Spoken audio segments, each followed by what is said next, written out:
अस्सलाम वालेकुम जी। आज हम next topic weightlessness in satellite and gravity free system, ये शॉर्ट क्वेश्चन हैं, ये डिस्कस करेंगे। उसके बाद फिर ऑर्बिटल वेलोसिटी की तरफ जाएंगे। तो सबसे पहले तो सैटेलाइट जो है वो फ्रीली फॉलिंग ऑब्जेक्ट्स हैं स्पेस के अंदर। आल्दो के उनकी जो मोशन है वो सर्कुलर मोशन होती है अराउंड द अर्थ, तो लेकिन वो under the action of gravity move करते हैं, यानी ग्रेविटेशनल फोर्स उन्हें सेंट्रीपिटल फोर्स प्रोवाइड करती है। और वो जो उनका एक्सेलेरेशन होता है सेंट्रीपिटल एक्सेलेरेशन, वो सिंपली जी होता है। अब कल वाला अगर आपको टॉपिक याद हो एलिवेटर वाला, उसमें हमने लास्ट जो केस डिस्कस किया था उसमें यही था कि जब एक एलिवेटर का आप केबल काटते हैं तो वो under the action of gravity नीचे आता है और उसका एक्सेलेरेशन जी हो जाता है। फिर उसके अंदर जो भी ऑब्जेक्ट है वो वेटलेस फील करता है।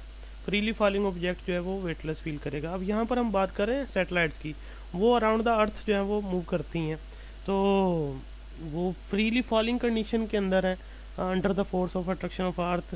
तो वो जो है ना वो उस ग्रेविटी फ्री सिस्टम होता है, बन जाती हैं, यानी उनके अंदर जो भी ऑब्जेक्ट होगा वो वेट फील नहीं करता। तो अब यहाँ पर पहले बात कर रहे हैं कि एक सैटेलाइट को ऑर्बिट में एंटर कैसे कर रहे हैं। देखें यहाँ पर एक पर्टिकुलर वेलोसिटी के साथ उसे थ्रो किया जाता है। अगर उसकी वेलोसिटी रिक्वायर्ड वेलोसिटी से कम है, उसका पाथ का कर्वेचर ज़्यादा होगा और वो यहाँ के फॉल करेगी, उसका ये प्रोजेक्टाइल मोशन होगी। उसके बाद फिर अगर वेलोसिटी बढ़ाई जाए थोड़ी, पाथ का कर्वेचर कम होगा और वो आगे जाके गिरेगी यहाँ पे। उसके बाद अगर और बढ़ाई जाए फिर वो हाई वेलोसिटी पे आके यहाँ आके गिरेगी। और अगर इनफ जो रिक्वायर्ड है इस ऑर्बिट के लिए उतनी वेलोसिटी से सैटेलाइट को लॉन्च कर दिया जाएगा, तो उसके पाथ का कर्वेचर इतना कम हो जाता है कि अर्थ के कर्वेचर के पैरेलल हो जाता है। देखें जब ये हाई स्पीड पे लिखें, जो पाथ का उसके जो सैटेलाइट के पाथ का जो कर्वेचर है वो अर्थ के कर्वेचर के बिल्कुल पैरेलल हो गया, और अब सैटेलाइट जो है वो इनफाइनाइट टाइम के लिए इस ऑर्बिट के अंदर रिवॉल्व कर सकती है।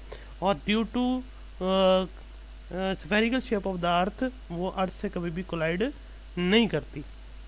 तो ये देखें यहाँ लिखा हुआ है बिहेवियर, हम इसका देखेंगे। Consider the behaviour of the projectile shot parallel to the horizontal surface of the earth in the absence of air friction, यानी स्पेस में फ्रिक्शन होती नहीं है। तो if the projectile is thrown at successively larger speed then during its free fall to the earth, curvature of the path decreases with the increase horizontal speed. आप speed बढ़ा रहे हैं, पाथ का कर्वेचर कम होता चला जा रहा है।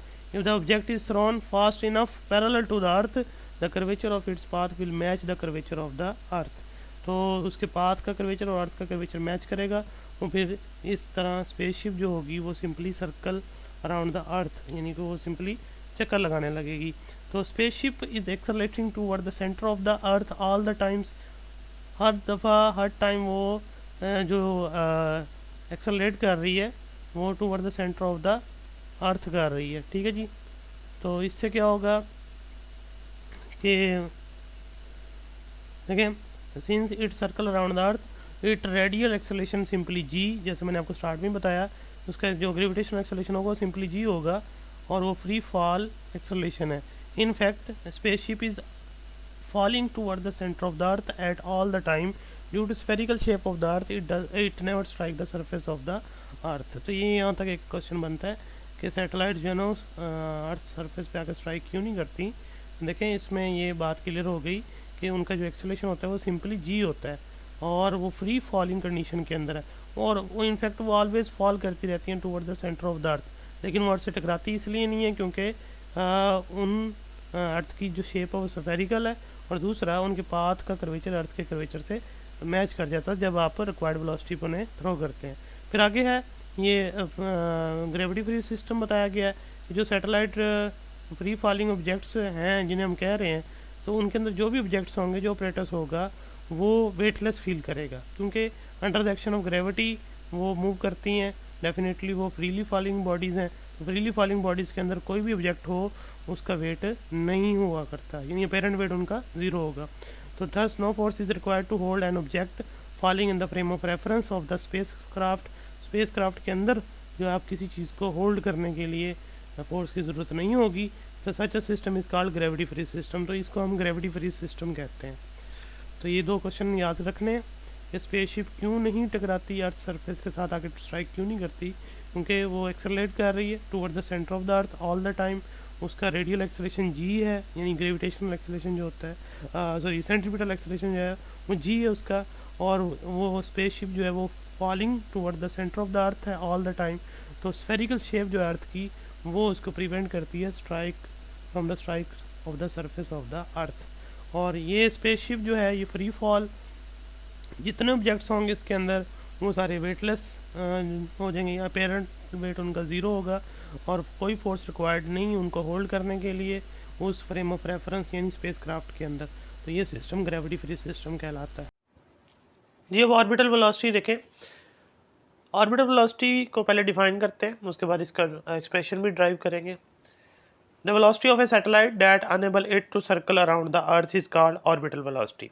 आपने इससे पहले भी देखा था जो हमने क्रिटिकल वेलोसिटी ड्राइव की थी, वो तो हमने बात की थी near the surface of the अर्थ है। अगर एक सैटेलाइट को रिवॉल्व करवाना है तो वो साइड वाइज वेलोसिटी कितनी चाहिए होगी, तो वो तो near the surface of the अर्थ बात की जा रही थी। लेकिन अब हम बात कर रहे हैं एक सैटेलाइट को अगर हाइट पे यानी स्पेस के अंदर अराउंड द अर्थ रिवॉल्व करवाना तो कितनी वेलोसिटी चाहिए होगी एक पर्टिकुलर हाइट के ऊपर। यानी हाइट का यानी रेडियस का, ऑर्बिट का और स्पीड का रिलेशन हमने ड्राइव करना है। तो अब सपोज करेंगे अर्थ और ये सैटेलाइट जो रिवॉल्व करेगी अराउंड द अर्थ और ये उसका रेडियस है आर। तो अब जो सैटेलाइट रिवॉल्व करेगी उसकी जो वेलोसिटी वी होगी यानी स्पीड कहेंगे उसे, वेलोसिटी तो डायरेक्शन चेंज हो जाएगी, तो जो वेलोसिटी होगी वो कितनी होनी चाहिए इस पर्टिकुलर ऑर्बिट के अंदर, तो ये हम फाइंड करेंगे। देखें जब सैटेलाइट सर्कल पाथ में रिवॉल्व करेगी तो उसे सेंट्रीपिटल फोर्स चाहिए होगी, तो सेंट्रीपिटल फोर्स यहाँ पर अर्थ का ग्रेविटेशनल पुल प्रोवाइड करेगा, यानी अर्थ की ग्रेविटेशनल फोर्स प्रोवाइड करेगी सैटेलाइट को सेंट्रीपिटल फोर्स। अब सेंट्रीपिटल फोर्स क्या होती है पहले देखें। सेंट्रीपिटल फोर्स आपने पढ़ा mv² ओवर आर, यहाँ छोटा सा s लिख दें m के साथ, सैटेलाइट का मास है ये। अब ये जो सेंट्रीपिटल फोर्स है ये आएगी कहाँ से, मैंने बोला gravitational force between earth and satellite, वो फोर्स सेंट्रीपिटल फोर्स प्रोवाइड करेगी। तो द ग्रेविटेशनल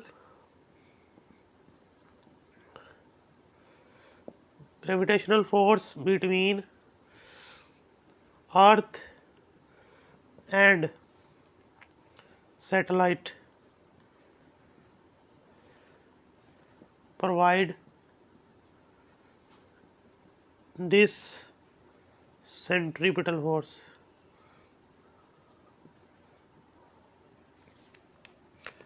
और ग्रेविटेशनल फोर्स होती क्या है, according to law of gravitation G M और एम एस लिख दें साथ छोटा सा ओवर आर स्क्वायर।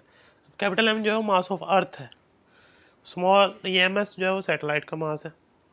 अब ये दोनों फोर्सेस आप बराबर रखें तो यहाँ पर सिचुएशन आ जाएगी F C is equal to F G, तो ये आ गई M S V square over R और इधर आ जाएगी जी एम और M S over are square. यहाँ से देखें एम कैंसिल हो गया, आर भी एक पावर कैंसिल हो गई, इसमें सिंपल रह गया V square is equal to G M over R. फिर आप स्क्वायर रूट ले लीजिए दोनों तरफ, राइट साइड पे जी एम ओवर आर आ जाएगा।